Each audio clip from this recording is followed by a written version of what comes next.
मीमांसा civil service academy में आपका स्वागत है। ये लेक्चर है Madhya Pradesh pre solved paper 1990 से 2024 यानी 1990 से 2024 तक जितने भी क्वेश्चन आए हिस्ट्री के उन सभी क्वेश्चनों को इस लेक्चर में इंक्लूड किया गया है।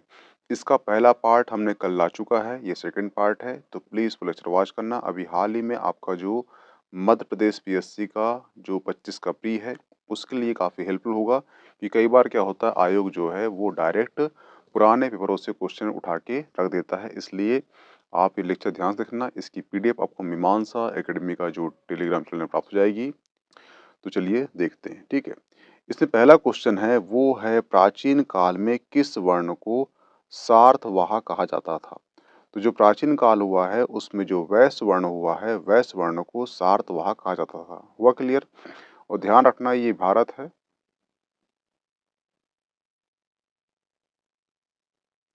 और भारत का व्यापार जो होता था वो होता था रोम से, सीरिया से और फारस से। और इस तीनों देशों से व्यापार होता था। उस व्यापार के लिए जो भारत है वो दो बंदरगाह का उपयोग करता था। एक बंदरगाह कौन सा है वो है भृगु कक्ष, ठीक है, और एक है ताम्रलिपि।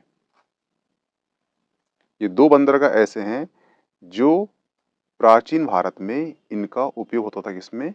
व्यापार में। क्वेश्चन ये करता है कि पूर्व का बंदरगाह कौन सा है तो वो है ताम्रलिपि। क्वेश्चन ये भी करता है कि जो पश्चिम का बंदरगाह है वो कौन सा है तो वो है भृगु कक्ष। हुआ क्लियर? नेक्स्ट क्वेश्चन है शेर शाह का उत्तराधिकारी कौन था। तो पहले ये समझ जाइए कि शेर शाह कौन था। एक राजा हुआ है बाबर, ठीक है। बाबर का सेनापति था कौन? शेर शाह सूरी, और ये अफगानी था। क्या कौन था? ये अफगानी था। बाबर की जब मृत्यु हो जाती है तो इसका पुत्र कौन? हुमायूं। हुमायूं राजा बनता है, शासक बनता है। परंतु शेर शाह सूरी जानता था कि बाबर की शक्ति क्या है। उसका यूज करके ये शेर शाह जो है हुमायूं को दो बार, एक बार चौस का युद्ध 1539 में और एक बार कन्नौज का युद्ध 1540 में, ये दोनों बार हराता है किसको? हुमायूं को, ठीक है। और दिल्ली का शासक बन जाता है कौन? शेर शाह सूरी। परंतु शेर शाह सूरी की जो है मृत्यु हो जाती है 1545 में। हुआ क्लियर?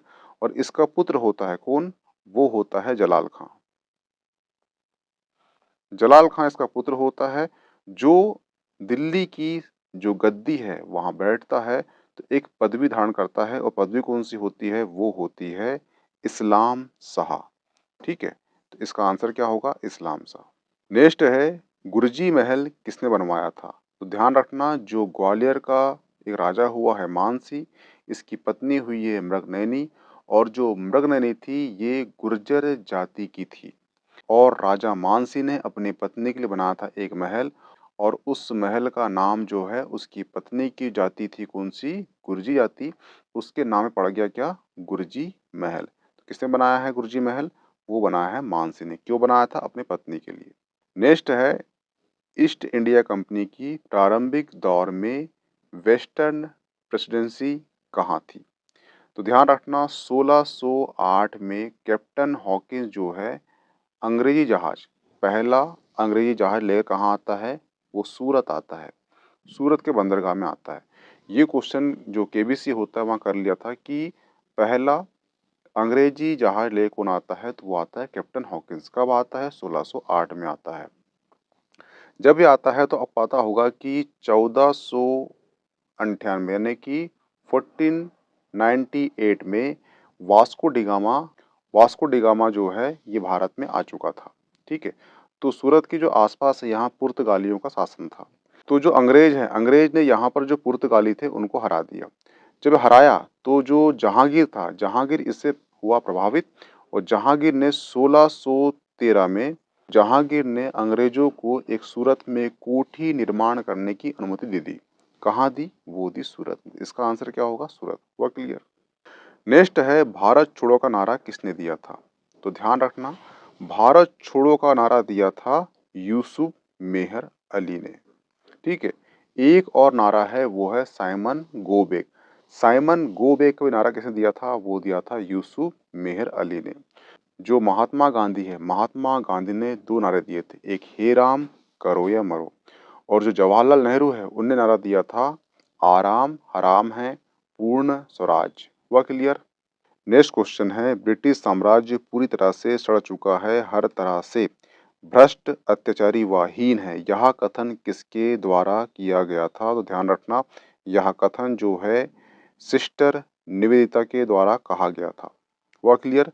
अब ज्योतिबा फुले कौन है? तो ज्योतिबा फुले जो है भारत में नारीवाद की जनक कहलाती है। जो एनी बेसेंट कौन है? तो एनी बेसेंट जो है ये पहली महिला है जिन्होंने कांग्रेस अधिवेशन की अध्यक्षता की थी। कब? 1917 में। पहले अंग्रेज कौन है? तो वो है जॉर्ज यूले। इनने कब की थी? तो इनने की थी 1888 में की थी। क्वेश्चन अब एक बार आ चुका है कि पहले ऐसे अंग्रेज का नाम बताइए जिन्होंने कांग्रेस अधिवेशन की अध्यक्षता की थी। तो कौन है? George Yule. ठीक है। पहली महिला कौन है? तो वो है एनी बेसेंट। और पहली भारतीय महिला अध्यक्ष कौन थी कांग्रेस की? तो वो थी 1925 में। कौन थी? वो थी सरोजनी नायडू। और सबसे कम उम्र के जो कांग्रेस अधिवेशन के अध्यक्ष कौन थे? तो वो थे 1923 में विशेष अधिवेशन के अध्यक्ष कौन थे? वो थे अबुल कलाम आजाद, जिनकी उम्र मात्र 35 साल थी और ये अध्यक्ष बन चुके थे। इसलिए क्वेश्चन ये भी करता है कि पहले सबसे कम उम्र के अध्यक्ष कौन थे? तो अबुल कलाम आजाद। हुआ क्लियर? एक नारा पूछता है कि स्वराज्य मेरा जन्मसिद्ध अधिकार है, किसका नारा है? तो ये है बाल गंगाधर तिलक का। हुआ क्लियर? नेक्स्ट है ब्राह्मण ग्रंथ ऋग्वेद संबंधित है। तो पहले समझ जाइए कि ब्राह्मण ग्रंथ क्या होते हैं। ब्राह्मण ग्रंथ ऐसे ग्रंथ होते हैं जिसमें वेदों की सरल व्याख्या के साथ यज्ञों के विषय का प्रतिपादन करने वाले विधि विधान का एक ग्रंथ है जिसे ब्राह्मण ग्रंथ कहा जाता है। हुआ क्लियर? जो ब्राह्मण शब्द है ये बना है बलि संबंधित अनुष्ठानों का पाठ से, इसे कहते हैं ब्राह्मण। तो हर एक वेद के ब्राह्मण हैं। ठीक है। तो ऋग्वेद का 2 ब्राह्मण हैं, एक है ऐत्रेय ब्राह्मण और एक है कौशिकी ब्राह्मण। जो गोपद ब्राह्मण है ये ब्राह्मण है अथर्ववेद का। जो शतपथ ब्राह्मण है ये ब्राह्मण है यजुर्वेद का। और तैत्रीय ब्राह्मण जो है ये ब्राह्मण किसका है? यजुर्वेद का ब्राह्मण है। शतपथ ब्राह्मण में जो नर्मदा है, ठीक है, जो नर्मदा नदी है एमपी की, इसे क्या बोला गया? वहां पर रेवा बोला गया। तो ये भी क्वेश्चन पूछ चुका है। कभी क्वेश्चन कर ले कि अतिथि देवो भव जो है यह वाक्य किस ब्राह्मण में दिया गया है? तो वो है तैतरेय ब्राह्मण में। हुआ क्लियर? नेक्स्ट है, इनमें से कौन परमार वंश का शासक नहीं है? उपेंद्र है, मुंज है, आदित्य है, गंगदेव ये नहीं है। इसका आंसर क्या होगा? सी होगा। आपने एक कहावत सुनी होगी, कहाँ राजा भोज कहाँ गंगू तेली। ध्यान रखना, जो राजा भोज हुए हैं, भोज के साथ युद्ध हुआ किसका? वो हुआ गांगेय का। गांगेय की मदद के लिए कौन आया? एक तलंग राजा आ गया, परंतु भोज ने इन दोनों को हरा दिया और भोज जीत गए। तो यहाँ से एक कहावत निकली, कहाँ राजा भोज कहाँ गंगू यानी कि गांगेय, तेली यानी कि तेलंग राजा। कहाँ राजा भोज कहाँ गंगू तेली, ये कहावत यहाँ से निकली है। हुआ क्लियर? ठीक है। नेक्स्ट क्वेश्चन है, धंगदेव किस वंश का शासक था? तो इसका आंसर है ए, जैजाग भुक्ति के चंदेल वंशक का एक महान प्रसिद्ध राजा था धंगदेव। सबसे महत्वपूर्ण बात याद रखना कि जो प्रतिहार से पूर्ण स्वतंत्रता का वास्तविक श्रेय जाता है किसे? धंग को जाता है। हुआ क्लियर? ठीक है। जो धंगदेव है इन्होंने खजुराहो में मंदिर बना है। एक है जिन्नानाथ, एक है विश्वनाथ और एक है वैद्यनाथ। और धंगदेव जो हैं ये प्रयाग के संगम में जल समाधि लेकर अपने प्राण त्याग दिए थे। अभी वर्तमान में महाकुंभ लगने वाला है। कहाँ पर? प्रयागराज में। देखना, एक होता है कुंभ, कुंभ लगता है 12 सालों में। एक है महाकुंभ, वो लगता है 144 सालों में। एक लगता है अर्धकुंभ, वो लगता है 6 सालों में। हुआ क्लियर? ठीक है। तो ये क्वेश्चन कर सकता है कि अभी कुंभ लग रहा है प्रयागराज में, तो ये क्वेश्चन कर सकता है कि जो त्रिवेणी संगम है या प्रयागराज है, यहाँ पर मध्य प्रदेश के कौन से राजा ने जल समाधि ली थी? तो वो है राजा धंग। हुआ क्लियर? नेक्स्ट है, 1194 में चंदावर के युद्ध में मोहम्मद गौरी ने किसे हराया था? जो मोहम्मद गौरी हुआ है इसके 3 युद्ध याद रखना। एक है 1191, एक है 1192 और एक है 1196। 94। इसमें पृथ्वीराज, इसमें भी पृथ्वीराज था, इसमें था जयचंद था। वर्सेस वर्सेस वर्सेस, यहाँ पे मोहम्मद गौरी, मोहम्मद गौरी, मोहम्मद गौरी। यहाँ पर मोहम्मद गौरी हार चुका था, यहाँ पर मोहम्मद गौरी जीत चुका था, यहाँ पर मोहम्मद गौरी जीत चुका था। ठीक है, और ये इसलिए बता रहा हूँ मैं आपको कि टर्निंग पॉइंट है किसका, जो मुस्लिम साम्राज्य है इसकी नींव डलती है इस युद्ध के बाद, क्योंकि इसके बाद आता है 1206 और 1206 में गुलाम वंश की स्थापना होती है और यहाँ शुरू होता है सल्तनत काल। उसके बाद आता है बाबर 1526 में और शुरू होता है मुगल काल। फिर आते हैं 1600 में अंग्रेज और फिर शुरू होता है आधुनिक भारत। इसलिए ये टर्निंग पॉइंट है, इसलिए तीनों युद्ध को याद रखना। 1192, 1191 पृथ्वीराज के साथ युद्ध हुआ था, पृथ्वीराज इसमें जीत चुके थे। 1192 पृथ्वीराज से युद्ध हुआ था, पृथ्वीराज इसमें हार गए थे। ठीक है, और 1194 मोहम्मद गौरी जीत चुका था जयचंद से। ठीक है, तो तीनों युद्ध में मोहम्मद गौरी कॉमन है और मोहम्मद गौरी तीनों युद्ध में एक युद्ध हारता है, वो है 1191 का। बाकी 92 और 94 का युद्ध वो जीत जाता है। तो इसका आंसर क्या होगा, वो होगा जयचंद। हुआ क्लियर। नेक्स्ट क्वेश्चन है गाजी मलिक किस वंश का संस्थापक था। तो ध्यान रखना, एक हुआ है गयासुद्दीन तुगलक। ठीक है, और तुगलक ने अपने नाम के आगे, यानी कि दिल्ली सल्तनत का पहला सुल्तान था जिसने अपने नाम के आगे लगाया था गाजी। ठीक है, गाजी का मतलब होता है काफिरों का वध करने वाला। इसके साथ वो गद्दी में बैठता है, उसका नाम होता है गयासुद्दीन तुगलक। तो जो गाजी मलिक तुगलक वंश का संस्थापक था, ये ध्यान रखना। नेक्स्ट क्वेश्चन है दिल्ली सल्तनत के किस वंश ने सबसे कम समय तक शासन किया था। तो ध्यान रखना, जो खिलजी है इन्होंने 30 वर्षों तक शासन किया है। जो तुगलक है इन्होंने 94 ईयर तक शासन किया है। जो सैयद हैं इन्होंने शासन किया है 37 वर्षों तक। और जो लोधी है इन्होंने शासन किया है 75 ईयर तक। तो सबसे कम समय के लिए शासन किया है खिलजियों ने और सबसे अधिक समय तक के लिए शासन किया है वो है तुगलकों ने। हुआ क्लियर। जो लोधी वंश होता है वो अंतिम होता है और इस समय 1526 में आता है कौन, बाबर। बाबर के साथ जो है इब्राहिम लोधी का युद्ध होता है, बाबर इसमें जीत जाता है और यहाँ शुरू होता है कौन सा, मुगल काल। और यहाँ पे अंत होता है किसका, सल्तनत काल का। हुआ क्लियर। नेक्स्ट क्वेश्चन है राजा राम मोहन राय को राजा की उपाधि किसने दी। तो ध्यान रखना, जो अकबर द्वितीय हुए हैं, अकबर द्वितीय ने पेंशन की विसंगति को दूर करने के लिए मुगल सम्राट ने ब्रिटेन की महारानी से संपर्क हेतु राजा राम मोहन राय को कहाँ, ब्रिटेन भेजा था। हुआ क्लियर। और ये पेंशन का इस सॉल्व हो गया था, इसीलिए अकबर द्वितीय ने राजा राम मोहन राय को राजा की उपाधि दी थी। और जो राजा राम मोहन राय की मृत्यु है ये ब्रिटेन के ब्रिस्टल में हुई है, ध्यान रखना। जो राजा राम मोहन राय हैं ये भारत के पुनर्जागरण के अग्रदूत कहलाते हैं, पहला पॉइंट। और दूसरा, राजा राम मोहन राय जो हैं आधुनिक भारत के जनक कहलाते हैं। क्या, आधुनिक भारत जनक को कहलाते हैं, वो कहलाते हैं राजा राम मोहन राय। नेक्स्ट है भारतीय पुरातत्व का जनक किसे कहते हैं। तो वो कहते हैं अलेक्जेंडर कनिंघम को भारतीय पुरातत्व का जनक कहते हैं। हुआ क्लियर। एक नाम याद रखना आप, वो है रॉबर्ट ब्रूसफुट। ठीक है, जो रॉबर्ट ब्रूसफुट है ये कहलाते हैं भारतीय प्राग ऐतिहासिक काल के पिता कहलाते हैं, क्योंकि इन्होंने मद्रास के जो पल्लवरम है, पल्लवरम में पूरा पाषाण काल के कुछ उपकरण की खोज की थी, इसलिए। तो दो अंतर रखना, भारतीय पुरातत्व का जनक बोलेगा तो वो है अलेक्जेंडर कनिंघम, परंतु भारतीय प्राग ऐतिहासिक आ गया तो वहां पे क्या हो जाएगा, आंसर चेंज हो जाएगा आपका, रॉबर्ट ब्रूसफुट। क्यों बोलते हैं, क्योंकि पल्लवरम में, जो मद्रास में पल्लवरम है वहां पर जो पूरा पाषाण के कुछ उपकरणों को इनने खोज की थी, इसने, रॉबर्ट ब्रूसफुट ने। हुआ क्लियर। नेक्स्ट क्वेश्चन है लॉर्ड डफरिन के वायसराय काल की एक महत्वपूर्ण घटना कौन सी है। तो वो है इंडियन नेशनल कांग्रेस की स्थापना। जो भारतीय राष्ट्रीय कांग्रेस की स्थापना है ये होती है 1885 को, 1885 में होती है।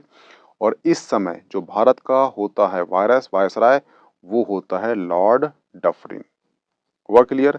जो कांग्रेस का जो अधिवेशन होता है, इस अधिवेशन में जो पहले अंग्रेज ने भाग लिया था वो था जॉर्ज यूले और कब लिया था? ये लिया था 1888 को लिया था।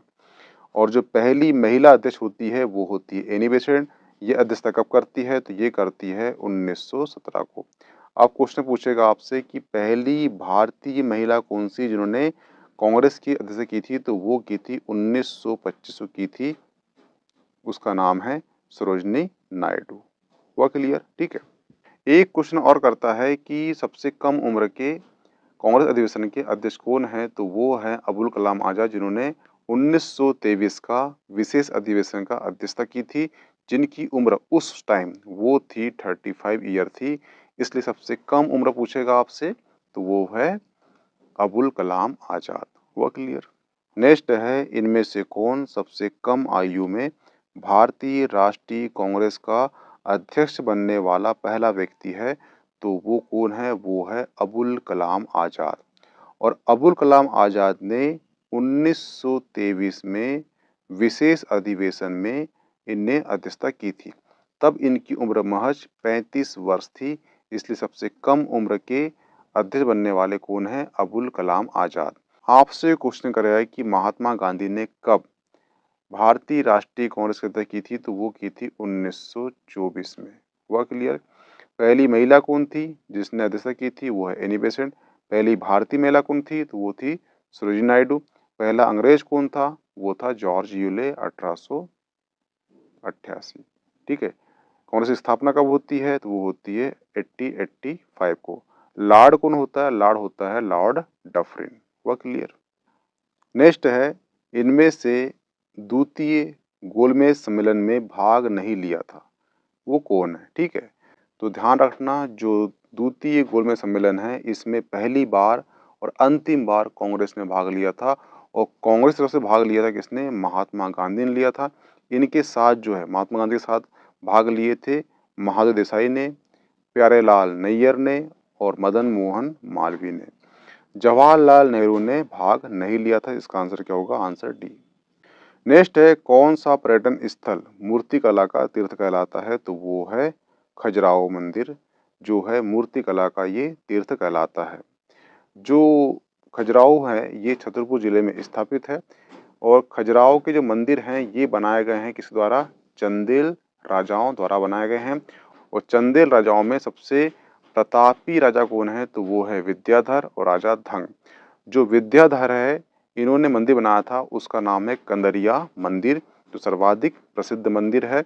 और देखना, ध्यान रखना, और सबसे महत्वपूर्ण पॉइंट ये है कि 1986 में खजुराहो को विश्व विरासत स्थल की सूची में शामिल कर लिया गया, ये ध्यान रखना। नेक्स्ट है, शेर शाह का मकबरा कहाँ पर है? तो शेर शाह का मकबरा कहाँ पर है? ये सासाराम में है।